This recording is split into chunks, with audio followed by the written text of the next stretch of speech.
नमस्कार दोस्तों, आप सभी को जय श्री कृष्ण। दोस्तों, जैसा कि हमने आप सभी को पिछली वीडियो में बताया था कि कलयुग के अंतिम समय होने के पुख्ता सबूत पेश करेंगे, तो वही करने जा रहे हैं। वैसे इस टॉपिक पर हमने बहुत से वीडियो पहले भी बनाए हैं। पहले आप वह वीडियो देखिएगा, तत्पश्चात इन वीडियो को भी देखिएगा। तो बंधु, चलिए आते हैं मूल विषय पर। तो आज हम यहाँ पर प्रमाण देने जा रहे हैं।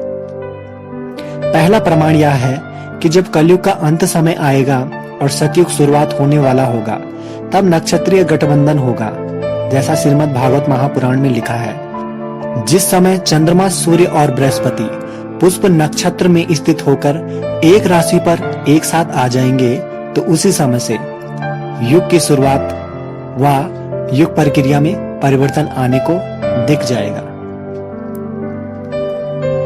और यह भी याद रखें, ऐसी घटना केवल युग के अंत में ही होने वाली बात ग्रंथों में कही गई है कि जो लाखों सालों में एक बार होता है, और यही युग परिवर्तन का एक सूचक है। अब आपको बताने में बड़ी खुशी हो रही है मित्रों कि यह खगोलिक घटना ज्योतिषीय गणना के अनुसार 23 जुलाई 2014 को दोपहर 3:11 समय पर हो चुका है। अर्थात कलयुग के 4,32,000 वर्ष की आयु समाप्त हो चुका है, ऐसा कहा जा सकता है। अब चलिए दोस्तों, दूसरे प्रमाण की ओर चलते हैं। वर्तमान में दोस्तों, यह बहुत बड़ी समस्या युग परिवर्तन के विषय में बन चुकी है।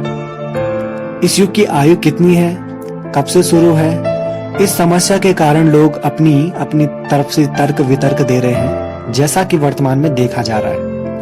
आजकल युग के विषय में 98% तर्क बिल्कुल बेबुनियाद, शास्त्र विपरीत और भ्रामक है। अब सच्चाई क्या है, यह कैसे जाने? आप लोगों के सामने मन में भी कई प्रश्न उठ रहे होंगे, लेकिन घबराएं नहीं, सच्चाई को अब आपके सामने रखने जा रहे हैं। तो आइए जानते हैं युग के विषय में वैज्ञानिक और शास्त्र प्रमाणित जानकारियां। 30 दिन रात का एक महीना होता है। फिर एक साल में 12 महीने, एक साल में 12 महीनों का 2 आयन होता है मित्रों। उन 12 महीनों में से साल का पहला 6 महीना यानी आयन उत्तरायण कहलाता है, और बाकी का 6 महीना दक्षिणायन कहलाता है। यह 2 आयन मिलकर एक साल होता है मानव का। अब हमारे शुरू के 6 महीने का अर्थात उत्तरायण देवताओं का केवल 1 दिन होता है। बाकी के 6 महीने दक्षिणायन का होता है, जो कि देवताओं के रात का समय माना जाता है। अब इस गणित अनुसार इंसानों का 1 साल, देवों का बस 1 दिन ही हुआ। इसके हिसाब से हमारे 360 साल बराबर देवों का एक साल होता है। साथ साथ यह भी जान लीजिए कि देवों के 1 वर्ष को भी कहा जाएगा तो वह दिव्य वर्ष ही कहा जाएगा। और आप लोगों को बता दें, इस गणना के हिसाब से सतयुग 17,28,000 मानव वर्ष का होता है। अब अभी बताए गए समय गणना के हिसाब से इंसानों का 1 साल, देवों का बस 1 दिन रात बराबर होता है। अब 17,28,000 देवों के समय में कन्वर्ट यदि किया जाता है तो कितना आता है दोस्तों, आप खुद हिसाब लगा सकते हैं। फिर भी हम आपको यहाँ पर कन्वर्ट करके बता देते हैं। सतयुग 4,800 दिव्य वर्ष का आता है ना दोस्तों। इसी प्रकार से 12,96,000 साल का त्रेता युग, देवताओं का यदि समय में इसको कन्वर्ट किया जाए तो 3,600 दिव्य वर्ष आता है। फिर 8,64,000 का द्वापर, जो कि देवताओं का यदि कन्वर्ट करके दिखाया जाए 2,400 दिव्य वर्ष का। और कलयुग 4,32,000 वर्ष, जो कि 1,200 दिव्य वर्ष का आता है। दोस्तों, इन चारों युगों को एक शब्द में चतुर्युग भी कहा जाता है। 43,20,000 मानव वर्ष का होता है। अब पुनः इसको देवों के समय के अनुसार कन्वर्ट कर दिया जाता है तो 12,000 दिव्य वर्ष आएगा। इसको पुनः देवों के समय के अनुसार कन्वर्ट किया जाता है तो 12,000 दिव्य वर्ष आएगा। अब आप लोग भी कभी कंफ्यूज मत होइएगा दिव्य वर्ष और मानव वर्ष में। जब भी यदि दिव्य वर्ष कहा जाएगा तो उसे असली मानव वर्ष में कन्वर्ट करने के लिए 360 से मल्टीप्लाई करिएगा। तो सारा चक्कर इसी समय गणना का है दोस्तों। जो युग के बारे में अपनी मनमानी करते हैं, भ्रम फैलाते हैं, वही लोग दिव्य वर्ष को ही असल मानव वर्ष कहते हैं मित्रों। वह बोलते हैं सतयुग 4800 मानव वर्ष का, त्रेता युग 3600 मानव वर्ष का, द्वापर 2400 और कलयुग 1200। कुछ लोग तो कलयुग के 5000 मानव साल का ही बोलते हैं।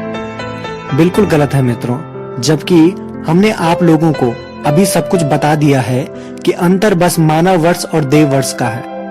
जैसे 1000 ग्राम कहना और 1 किलोग्राम कहना एक ही बात है, ठीक उसी प्रकार से 4,32,000 वर्ष का कहिए या 1200 दिव्य वर्ष का बताइए, लेकिन इसका गलत अर्थ निकालकर 4,32,000 मानव वर्ष का है ही नहीं, बस 1200 मानव वर्ष का है। 5000 वर्ष का यह कहना बहुत बड़ी भूल होगी और नादानी भी होगी। बताने में यह दुख हो रहा है दोस्तों कि यही भूल कुछ यूट्यूबर्स भी कर रहे हैं। उनमें से एक यूट्यूबर्स है जिनका नाम हम नहीं लेना चाहते, तो उन्होंने अपनी सभी वीडियो में बार बार कहा है कि कलयुग 4,32,000 वर्ष साल का नहीं है। यह गलत है, बस 1,200 साल का या फिर 5,000 साल का ही है, ऐसा उनका कहना है। और मित्रों, वह तो प्रमाण भी देते हैं खुद विष्णु पुराण, श्रीमद् भागवत महापुराण से, लेकिन उन ग्रंथों में दिए गए जानकारी को अपने आप नकार रहे हैं। बस आधी जानकारी लेकर बोलने में लगे हैं। इसलिए कहा भी गया अल्प अज्ञानी भयंकरी। जबकि हमने अभी जो जानकारी आप लोगों को दिया है वह विष्णु पुराण का ही प्रथम अंश का अध्याय 3 श्लोक 9-11 तक का था, जो कि आप लोग वास्तविक संस्कृत श्लोक में ही अपनी स्क्रीन में देख पा रहे हैं। अगर विश्वास नहीं है तो खुद चेक कीजिएगा दोस्तों, जिससे आपका डाउट क्लियर हो जाएगा युग के विषय में। अतः आशा है आज की इस जानकारी से आप लोगों का काफी जो भ्रम है वो दूर हुआ होगा। और हमारा दूसरा वीडियो कलयुग के अंत के बारे में ही होगा। उसके बारे में आप लोग कभी भी भ्रमक के शिकार नहीं होंगे। तो आज के लिए इतना ही दोस्तों। उम्मीद है यह वीडियो आप सभी को पसंद आया होगा। आपको जो भी प्रश्न बनता है नीचे कमेंट बॉक्स में कमेंट कर सकते हैं, तुरंत रिप्लाई देंगे। लोगों को जागरूक बनाने के लिए इसे ज्यादा से ज्यादा शेयर जरूर कीजिएगा। तब तक के लिए जय श्री कृष्ण।